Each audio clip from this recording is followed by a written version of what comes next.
নমস্কার বন্ধুরা, আমি Sanchita's essence stitching tutorial YouTube চ্যানেলে আপনাকে স্বাগত।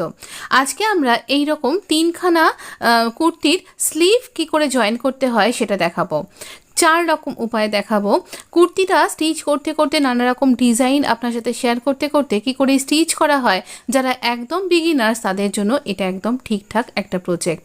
দেখুন, এখানে আমি এই স্লিভের যে আমরা যখন স্লিভটা কাট করি তার যে মিডিলে একটা কাট করে দিই, সেই কাটিং পয়েন্টটা আর আমাদের এই যে শোল্ডারে যে সেলাই হয়েছে সেই মিডল পয়েন্টটাকে পিন দিয়ে আটকে নিয়েছি। এবার যেভাবে কলারটাকে আস্তে আস্তে ধরে নিয়ে যাই একদম প্ল্যাকেট পর্যন্ত, সেইভাবে স্লিভের একটা দিককে আমরা আর্ম হোলের আরেকটা দিকে এইভাবে নিয়ে গেছি। শুধু খেয়াল রাখতে হবে আমাদের ফ্রন্ট কাটের সাথে ফ্রন্ট কাট যেন মিলে যায়। এইবার একদমই দুটো দিককে টানাটানি না করে আমরা এইভাবে মুখোমুখি দিকটাকে মেলাচ্ছি, 1/2 ইঞ্চি সেলাই করছি। খেয়াল রাখতে হবে একদমই যেন আমরা টানাটানি না করি, কারণ দুটো দিকই এরকম পায়ার্স মতন হয়ে থাকে, তাই টানাটানি করলে আমাদের কিন্তু এটা নষ্ট হয়ে যেতে পারে। দেখুন, এখানে মিডল পয়েন্ট অবধি চলে এলাম আর এখানে আমরা এরকমভাবে পিনটা খুলে নিয়েছি। এবার আবার এই মিডল পয়েন্ট থেকে আবার আরেকটা দিকের আর্ম হোলের যে পয়েন্টটা সেদিক অবধি স্টিচ করব। আমি একটা টিপস বলছি, আপনি চেষ্টা করবেন যেটা ফ্রন্ট পার্ট সেই দিকের আর্ম হোলটা থেকে স্টিচটা করার জন্য, তাহলে আপনার পক্ষে বেশি সুবিধা হবে, অন্তত আমার তাই হয়। এইভাবে একটা দিক করলাম। দ্বিতীয় পয়েন্টটা আমরা এখানে একটা দিক করে নিয়েছি, মানে এখানে ওই মিডলের কাট থেকে একটা আর্ম হোলের পয়েন্ট অবধি স্টিচ করেছি।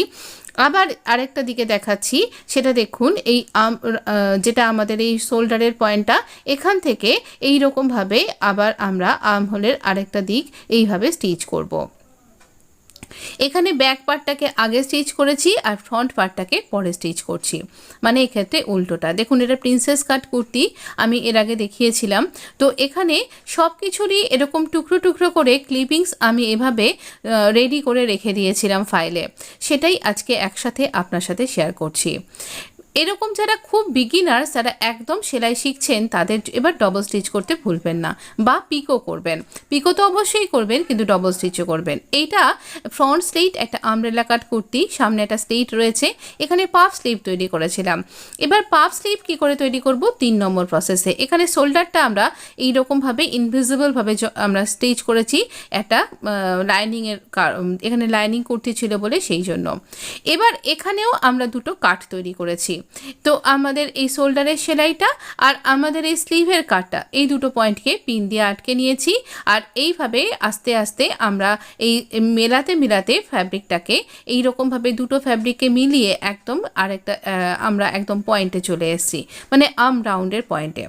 ফ্রন্ট কাটের সাথে ফ্রন্ট কাট মিলিয়ে দুটো ফ্রন্টের দিককে একসাথে মিলিয়ে ধরে এইরকম 1/2 ইঞ্চি আমরা স্টিচ করছি। এই সময় খেয়াল রাখতে হবে আপনার স্টিচিং লাইনটা যেন বেঁকে না যায়, কোনো ফ্যাব্রিক যেন, বিশেষ করে কুর্তির ফ্যাব্রিকটা যেন তলা পাকিয়ে না যায় বা ছোট প্লিট হয়ে যেন না যায়, তাহলে শেপটা নষ্ট হয়ে যাবে। এবার এই প্লিটগুলো যেরকমভাবে রয়েছে সেটা যেন নষ্ট না হয়, প্লিটগুলো যেন প্লিটের মুখ যেদিকে আছে সেই দিকেই থাকে।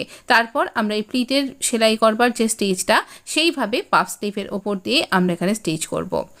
এটা একটা খুব সুন্দর প্রসেস, যেটা দিয়ে আপনি পাফ স্লিভের ওপর দিয়ে এভাবে স্টিচ করতে পারেন।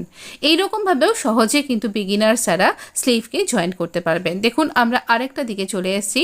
যেহেতু স্লিভের ফ্যাব্রিক একটু আমি বেশি নিই, তাই কখনো কখনো আমরা শেষের দিকে একটু বেশি পাবো, 1/2 ইঞ্চি মতন। এবার এই কলার কুর্তিটা, যেখানে আমি একটা স্টিচিংও করেছিলাম নেকে, এরকম এমব্রয়ডারি স্টিচ, আর এটা হলো তার স্লিভটা, এটা একটা অন্য রকমের বেস স্লিভ। এবার আমরা কি করে জুড়বো, এখানেও আমরা দুটো প্রসেস। অনেক সময়তেই অনেকেরই প্রশ্ন হয় কলার কুর্তির ক্ষেত্রে কি করে জুড়বো, একই রকম কিন্তু। দেখুন, এইরকমভাবে স্লিভের কাট, আর এখানেও ফ্রন্ট কাটের সাথে ফ্রন্ট কাটটা মেলাবো। এটা ফ্রন্ট কাটের সাথে মিলেছিল না, এটা এই দিকটা নয়, তাই আমি চেঞ্জ করে নিলাম। আর এখানে তো কলার কুর্তিতে এরকম উপর দিকে একটু বেরিয়ে রয়েছে, কারণ আমরা 1 ইঞ্চি এখানে বেশি নিয়েছি। তা সত্ত্বেও এখানে কিন্তু এই শোল্ডার লাইনের সাথে আমরা এখানটা মিলিয়ে ধরবো।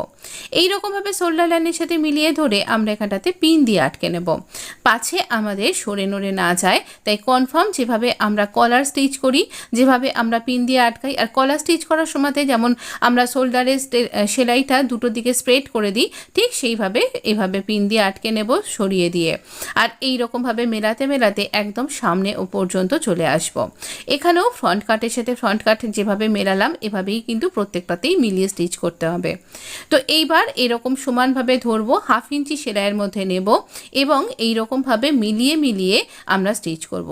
একটু একটু করে অংশ মিলিয়ে ধরবো আর একটু একটু করে স্টিচ করব। খেয়াল রাখতে হবে যেন আমরা কোথাও বেশি টেনে না ফেলি, কোথাও বেশি স্টিচ করে না ফেলি, সমান মাপ করে যেন স্টিচ করি।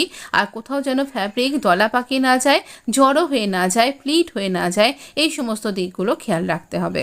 তাহলে আমি এখানে 4 রকম প্রসেস দেখিয়েছি, দাঁড়ান আরও একটা প্রসেস বাকি আছে, সেটা খুব ইন্টারেস্টিং কিন্তু। এইরকমভাবে দেখুন আমরা মিডল পয়েন্ট অবধি চলে এসেছি আর এখান থেকে আবার আমরা স্লিভের আরেকটা দিক পর্যন্ত চলে যাব। আপনি যখন সেলাই করতে করতে আরেকটু বেশি অভ্যস্ত হয়ে যাবেন তখন কিন্তু এই আপনার মাঝখানে যে পিন দিয়ে আটকানোর ব্যাপারটাও আর আপনাকে করতে লাগবে না। আপনার যাতে ভুল না হয়ে যায় তাই জন্য আমি দেখালাম। আর এই রকমভাবে স্টিচ করে নিলাম আমরা। এই রকম 3 রকম প্রসেস এখনো পর্যন্ত আমি দেখিয়ে দিয়েছি। এবার আমরা দেখব সেই প্রসেসটা। এই প্রসেসটা এখানে ডবল স্টিচ করতে কিন্তু ভুলবেন না। আপনি ফোল্ড করতে পারেন, এরকমভাবে ফোল্ড করেও স্টিচ করতে পারেন আর তারপরেও কিন্তু আপনি এভাবে স্টিচ করতে পারেন। এবার দেখুন আমরা এখানে সাইডের ফিটিংস দেবো আরেকটা স্লিভে। সাইডের ফিটিংসটা দিয়ে নেব। এইখানে যতখানি আমাদের ফিটিংসটা রেখেছি, যতখানি ফ্যাব্রিক রেখেছি সেইভাবে আমরা সাইডের একটা স্লিভের ফিটিংসের জন্য মার্ক করছি এবং এই স্লিভটাতে স্টিচ করছি। আমরা স্লিভটাতে এইরকমভাবে ফিটিংসের সেলাই দিয়ে স্টিচ করে নেব। মুখের কাজটাতে শুরুর দিকটাতে আমরা ডবল স্টিচ করে নেব, স্টিচটাকে লক করব যাতে এটা খুলে না যায়, তারপর সমান স্টিচ করব। তবে এক্ষেত্রেও স্টিচিং হয়ে যাবার পর ডবল স্টিচ করতে ভুলবেন না। এই যে শেষের যে ব্যাপারটা, যে প্রসেসটা দেখাচ্ছি, আপনি যে রেডিমেড যে কুর্তিগুলো কিনে পরেন বা হয়তো কেউ গিফট করেছেন, সেটা আপনি যখন পরছেন তখন অনেক সময়তে আমরা দেখি রেডিমেড কুর্তিতে আলাদা করে স্লিভটা দেওয়া থাকে, সেটা বডি পার্টের সাথে জোড়া থাকে না। সেই ক্ষেত্রে আপনি এই রকম প্রসেসটা অবলম্বন করবেন, অনেকটা সুবিধা হবে বলেই আমার মনে হয়। এই রকমভাবে স্টিচ করে নিলাম। নেবার পর এই মুখের কাছেও কিন্তু স্টিচটা লক করতে ভুলবেন না। এবার আমরা এই যে এখানে কুর্তিতে সাইডে স্টিচটা করব। যেভাবে আমরা দাগ দিচ্ছি, মানে যতখানি আমি লুজিং রেখেছি স্টিচিংয়ের জন্য ততখানি নেব। এখানে আমাদের এখানে ফুল ওয়েস্ট পয়েন্টে আমরা স্ট্রেট রাখবো 2 ইঞ্চি। তারপর এখানটায় ওয়েস্ট লাইনে কার্ভ হবে আর তারপর এখানে এই রকমভাবে ওয়েস্ট লাইন পর্যন্ত আমাদের এখানে কার্ভ হয়ে এটা মিলে যাবে। তারপরে এখানে এটা স্লিটেড কুর্তি, এখানে স্লিট সেলাই করব। তারও একটা ভিডিও আমি এরই মধ্যে আপনার সাথে শেয়ার করে দেব। এইবার দেখুন আমরা ফ্রন্ট কাটের সাথে এই স্লিপটাকে সোজা করে নিচ্ছি। এই ফ্রন্ট কাট একভাবে মেলাবো, মিলিয়ে এভাবে উল্টো করেও কিন্তু আপনি মিলিয়ে রাখতে পারেন। আর একটা ব্যাপার, এখানে দেখুন এই ফ্রন্ট কাটের সাথে ফ্রন্ট কাটটা মিলিয়ে ধরে যেমন আমরা ওপর দিকে শোল্ডারের দিকে আমরা পিন দিয়ে আটকে নিয়েছিলাম, সেরকম পিন দিয়ে আটকে নেব। খেয়াল রাখতে হবে ফ্রন্টের সাথে ফ্রন্টটা যেন আমাদের মিলে থাকে। এবার একটা খুব সহজ পদ্ধতি এবং বেশ মজাদারও। এখন চলুন আমি মেশিনে গিয়ে দেখাচ্ছি। এইভাবে শুধু ফ্রন্টের সাথে ফ্রন্টটা আমরা মিলিয়ে ধরবো, এই ব্যাপারটা আমাদের মাথায় রাখতে হবে। আর যেভাবে আমরা এতক্ষণ পর্যন্ত এই স্লিভগুলো স্টিচ করেছিলাম, ঠিক এখনও সেইভাবেই কিন্তু আমরা স্লিভগুলোকে স্টিচ করতে থাকবো। এইভাবে পুরোটা আমরা স্টিচ করব। এখানটাতে ছুঁচটাকে লক করে ডাবল স্টিচ করব, করে এইভাবে আমরা সেলাইটাকে ঘোরাতে ঘোরাতে ঠিক যেভাবে এতক্ষণ পর্যন্ত স্টিচটা করেছিলাম সেইভাবেই কিন্তু বাকি পুরোটা স্টিচ করব। এইভাবে পুরোটাতে স্টিচ করব, কোথাও একটু বেশি টানাটানি করব না। আর এই ক্ষেত্রে আপনাকে একটু বেশি সাবধান হতে হবে যেন ভেতরের কোনো ফ্যাব্রিক আমাদের ভেতরে স্টিচ হয়ে না যায়, সেটা কিন্তু খেয়াল রাখতেই হবে। এইভাবে আমরা দেখবেন একদম মিডিলের কাট অবধি পৌঁছে গেলাম। পিনটা খুলে নিয়েছি আর এই যে শোল্ডারের সেলাইটা সেটা দুদিকে স্প্রেড করে দেব, দিয়ে আবার আমরা এই পুরো রাউন্ডটা স্টিচ করব। এই রকম সময়তে আমরা এবার কুর্তির যে আমাদের স্লিভটা সেটাকে আমরা উল্টো করে নিলাম আমাদের সেলাইয়ের জন্য সুবিধার জন্য। আপনিও দেখবেন কোথাও গিয়ে আটকে যাচ্ছে। এইবার আরও একটা মজার ব্যাপার, আমরা এই স্লিভের ভেতর দিয়ে আমাদের কুর্তিটাকেই পাস করিয়ে কুর্তিটাকেও উল্টো করে দিচ্ছি, মানে একটা দলা পাকানো একটা ব্যাপার তৈরি হচ্ছে।